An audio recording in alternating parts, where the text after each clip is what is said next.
د ننګرهار مرستیال والي ولسي ستونزې د حل په موخه واورېدې. د ننګرهار مرستیال والي مولوي عزیز الله مصطفی ولایت مقام کې د جلالاباد ښار او ولسوالیو بېلابېلو قشرونو ستونزې غوښتنې وارزي د حل په موخه واورېدې او اړونده ادارو ته یې د قانوني اجراعاتو په موخه راجع کړي. مارکو کې د ګڼه ګوڼې مخنیوي په موخه د دویم لین سړک چارې پیل شوې.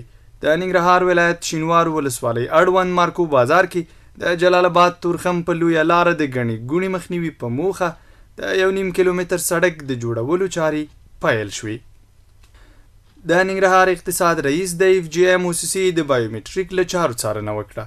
د ننګرهار اقتصاد رئیس مولوي عطاالرحمن فاتح د خپل تخنیکی ټیم په ملتیا د جلالاباد ښار فوټبال لوبغالي کې د خوړو نړیوال پروګرام له لوري زرګونه کورنیو سره د مرستې په موخه د FGI همکاري موسسې د بایومټریک له چارو څارنه وکړه.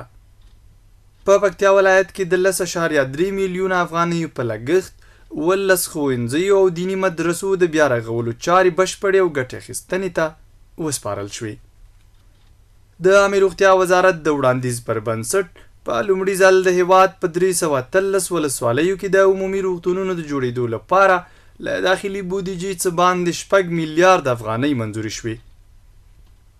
او د مګما ترکی شرکت مسؤلینو د اوبو او انرژۍ وزارت له سرپرست مولا عبداللطیف منصور سره په کتنه کې په افغانستان کې د انرژۍ تولید پروژو کې د پانګونې په اړه خبرې کړې دي.